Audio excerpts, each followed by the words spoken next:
Hey everybody, so let's go ahead and cover what happened in round 3.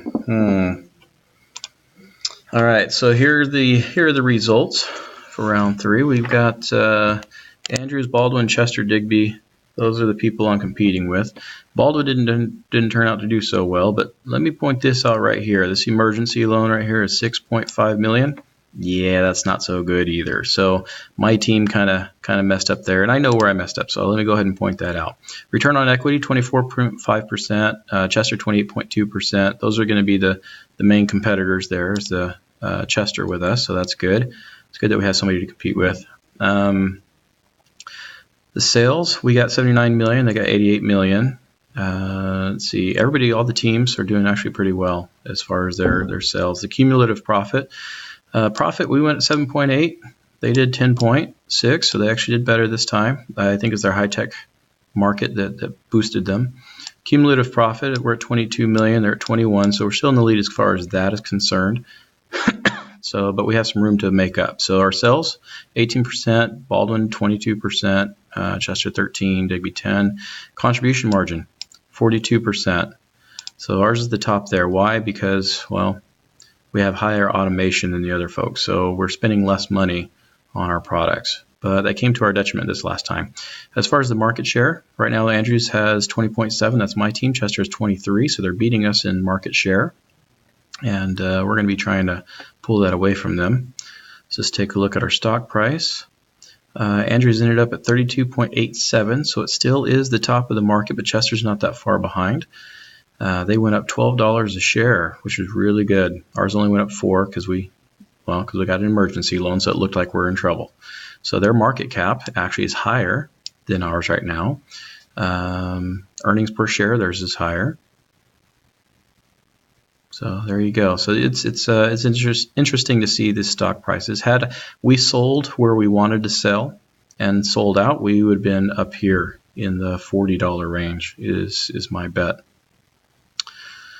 Let's see, we went down to B rating. The other folks are A ratings. That's fine. Ferris is at C because they did really poorly this time. As far as net income, Chester did 10 million. We did 7.8. Then you got Digby at 6.2, Baldwin 2.7. So they had something where they messed up there, and here's where it is. They had pretty high inventory at the end of the year. We did as well, 9 million, so that didn't help. The only thing that helped us is we started from a higher market share. And so having that much inventory, that means we also sold a lot of inventory. That's the only thing, that's our saving grace, really. So net cash from operations, 137 grand. Chester, 8.6 million, it's a good job. And 6.4 for Digby, it's a good job for them.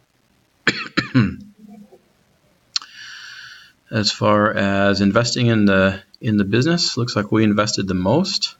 So if you look at that, we were 8 million more into improvements. So 8 million more. If we had done 8 million less, we would not have had that emergency loan as well. Excuse me.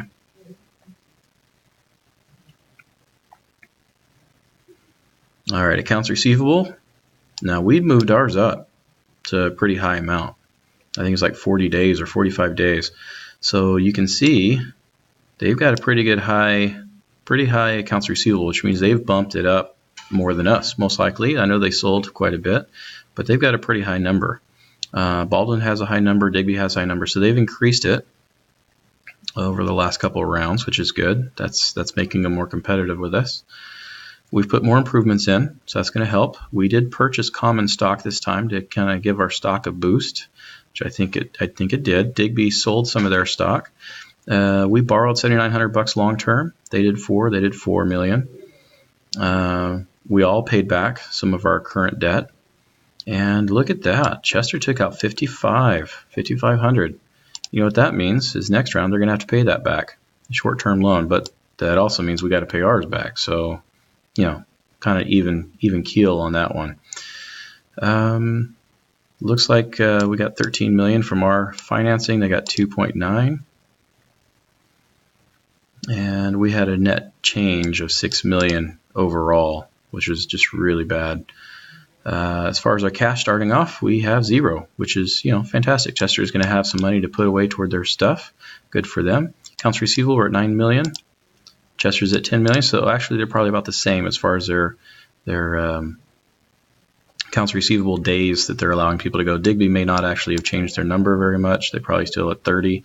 Baldwin possibly still also at 30. So they probably need to bump it up. We have more money into our plant than Chester, so that's going to be a benefit for us this round. We already have inventory, so we won't have to produce as much. Accounts payable, we're paying $2,900. They're paying $3,900, so they've bumped up how much they're paying. So good for them. Look at that. Baldwin's put up quite a bit of money in it too.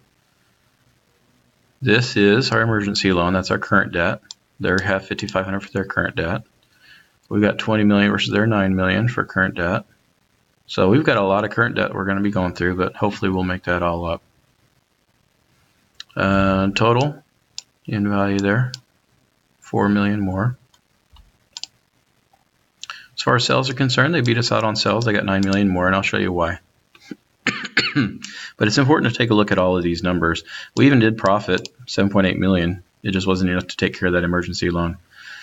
As far as productivity, look at that. We are almost maxed out. Chester is pretty close to there. Our capacity is not as high as Chester's, and I'm going to talk on that this time. It's pretty interesting. All right, so here's the rundown, the product information. This last time we were running our plants at 193%, which is the highest out of everybody. Oh, no, Big Ben did theirs 198%. That means that we're doing almost full bore on making our product. We had 121 units left over in the low tech, 302 in the high tech. This is what killed us. That's what killed our emergency loan right there, or caused us to get an emergency loan, was 420 units sitting in inventory instead of selling. Big Ben thought they were going to get a lot sold too, so they did 509, almost 600 parts sitting aside.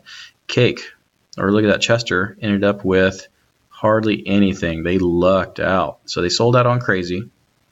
They had 3 parts left on Champ, 88. So they did very well in their inventory. Had they had any kind of mishap like us, and they would have been beaten up as well. We were hoping to steal market share. This is why we didn't, and I'll go down to the low tech and show you. But pretty good numbers. Capacity this round, we've got 1,099. They've got 1,065. Digby's got 1,400, but I'm not sure they know what to do with theirs. They did a good job on their inventory this last time, but I'm still not sure they know what they're doing.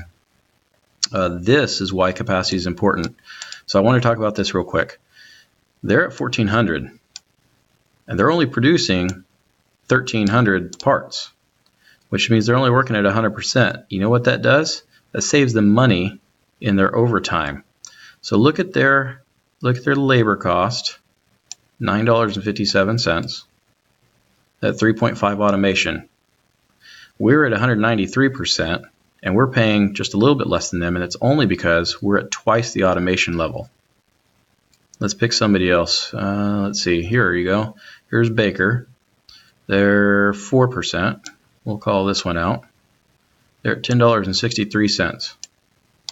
So they're a whole buck more because they're spending more in their overtime productivity. That's how I'm reading it. So I feel like I probably need to boost up my capacity to lower how much plant utilization I've got to make it somewhere around 150. 150% is probably pretty good. I don't think I want to have it at 100%. All right, Digby, they should have produced another product this round. They still did not. Baldwin did. They produced a product this round. That's probably going to be another HighTech is my guess. Let's take a look at them at Chester. So they had 3 changes last round. They did not change their low-tech product. We changed ours at the very end of the year. I wonder if they're going to change theirs. Their MTBFs were higher than ours. Their age was perfect. Because their age was perfect and their MTBFs were perfect for the round, and their performance and size were just about perfect. Their price is a little bit higher than ours, but because of those things, they actually sold more than us, which is interesting. Had we had the 3-year mark, I think we would have beat them even with the MTBFs. Or if our MTBFs would have been 19.5, we would have beat them because our price is lower and our age is still within where it needs to be. So let's take a look at the low tech. Here's Cake right in the middle. Okay, so they actually went up. Their potential market share is going up because they're stealing it from Ferris or from Erie. It looks like Baldwin has a chance to go up. Digby looks like they're saying that theirs is going to go down. Ours is going to go down, it says a little bit. So Chester is trying to take away market share in the low tech from Andrews and Digby and Erie. So they're doing swell on that. They're right in the mark where they need to be as far as that is concerned. They also got Crunch right here on the edge. So they have a mid-market product, which is interesting. As far as stocking out, Crazy is the only one that did, and it didn't produce a whole lot of product, so that's no big deal. And it's a high-tech product-ish. You can tell they're going to go low price in the high-tech market. Delta's doing the same thing, low cost product in the high-tech market. That's probably their mid-range product. Cake sold at $34.59. We're at $33.99. So look at the customer survey. That's going to, when it comes down to it, the customer survey is going to determine who sells the most. So Cake sold 10 more than Able, 10 more than Able. Days had 500 less. So there's a big difference there. Now it says 6.5, 13.5, but I can tell you from personal knowledge that this number was actually lower. It was adjusted at the very end of the year. And the MTBFs were much lower during most of the year as well.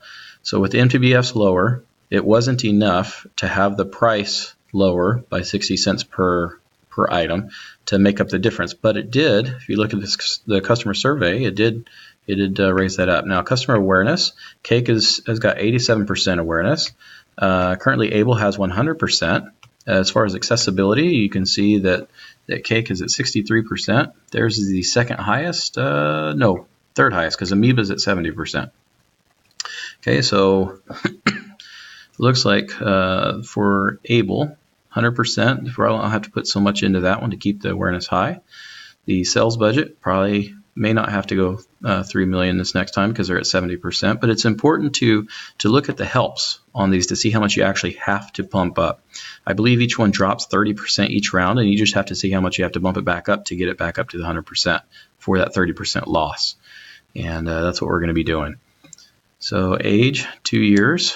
We bumped it down at the very last end. It was 4 years until it bounced down. So this round, we won't be changing that at all. That will stay put. And we did that on purpose. We did it so that when it adjusted, it could age for a year, possibly two. And I'm going to guess that Cake will probably either keep it the same, because right now the age is perfect, and they're right in the middle, or they may go ahead and make an adjustment. But if they're going to make an adjustment, it'll be at the end of the year. So I'm guessing they're going to keep it still.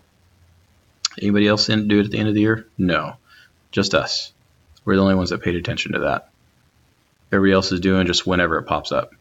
That's what it looks like to me. All right, for the high tech, looks like Chester has full bore on that one too. They're projecting that they're going to take the potential high market share on that. We didn't have a whole lot in there this last time. They say we're going to lose market share there. I have a feeling we're gonna pick up some, not lose some, but paying attention to the numbers nonetheless. We were at the top. We had a 42% customer survey. So why didn't we stock out? Well, it's because they're still going to go to some of these others that also have a high survey. They've done well. We're at 90% awareness, 79% accessibility. Our age was the lowest by a lot. No, here's someone that was better. Feast was better. Our MTBFs, had my MTBFs been at the 23,000 mark, I think we would have sold more. Our price at $44.50 matched pretty much everybody else. Even with our price being higher, the only reason why we're still at the top is because of the age. Excuse me, and we're on the leading edge. So who else is on the leading edge? Fast. Fast is on the leading edge. They're cheaper than us, higher MTBFs, but their age was a whole year older. We have more. We have the awareness is almost there. We have higher accessibility. That's what put us up above Feast. Otherwise, Fast. So Fast probably would have beat us out. They probably would have beat out Big Ben too, honestly, because they're right if they had a lower age. So that's going to be interesting to see what happens in this one. It's 512 sold. We really overdid it on the estimation, and that's okay. A noise coming out, so that one should take some of the market share as well. Ferris is going full high tech. They don't care about the low tech at all. So here's the demand for the next round. They say this is the market share for this time, 6,700 and 3,700, so a total of 10,000. For Able and Amoeba, the total was 20.7 market share. Chester's 22.9, so they took the lead this round. And if we take a look here, they have the low tech and they have the high tech against us. We're going to see what we can do to beat them out this time. The potential for next round. This is what we look at, the potential market share in units.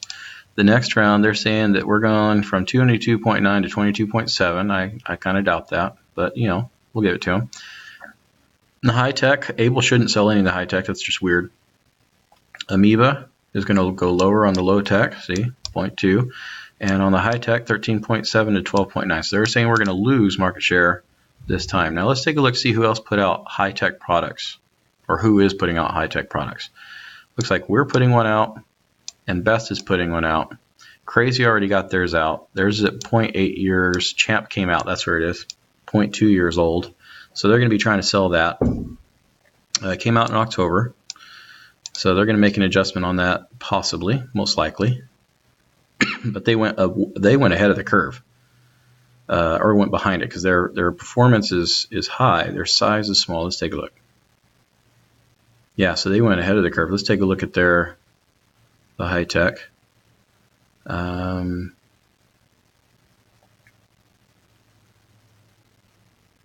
Where they have it? I lost it.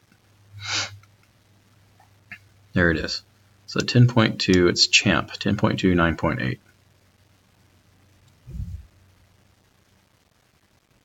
10.2 and 9.8. So they're way out here. They're actually in front of the curve, which is fine. They're not even on the map, but they're ahead. They're ahead of the curve, which means they're going to be spending some time waiting for the leading edge to catch up to them, which is interesting because that's also going to give them some age before it actually takes place. I think that gives us an advantage there, because Annoy will happen right on the edge, and we're going to be making a little adjustment, not to Annoy, we can't this round, but we're going to make an adjustment to Amoeba to be on the leading edge wherever it lands. We're not going to try for the end of the year, we're just going to try to have it as soon as possible on the edge. So it'll be a competing against ourself kind of product, and that's okay. As far as the people that are working, Chester has not the most employees. Baldwin has the most employees. So they're paying the most as far as that's concerned. They're not spending as much on recruiting. We're spending quite a bit, and we're training, which means our productivity is high. We didn't do a full 100% complement. Looks like Chester did. So they're paying more. They paid $600,000 more, which, not a huge deal. Because they have more people training, they have that. Separation costs, we have 57. We didn't hire as many people. So this is how you can tell. We had overtime at 3.8%. Nobody else had any. Why? Because we lowered how many complement we needed. Our turnover rate, we kept it below 7%, which is where we wanted it to be. Chester put theirs down below 7%. So they had 100% complement, but they hired more employees. Let me go ahead and say continue working. There we go. Sorry about that. It's my choices for this next round. And this next round, we get to do TQM. So I would not be surprised to see Chester put $750,000 at every single one of these, because they saw us do that in the practice rounds. I would imagine almost everybody's going to do that because they saw that work out really well for us. So I'm going to put $750,000 in each one.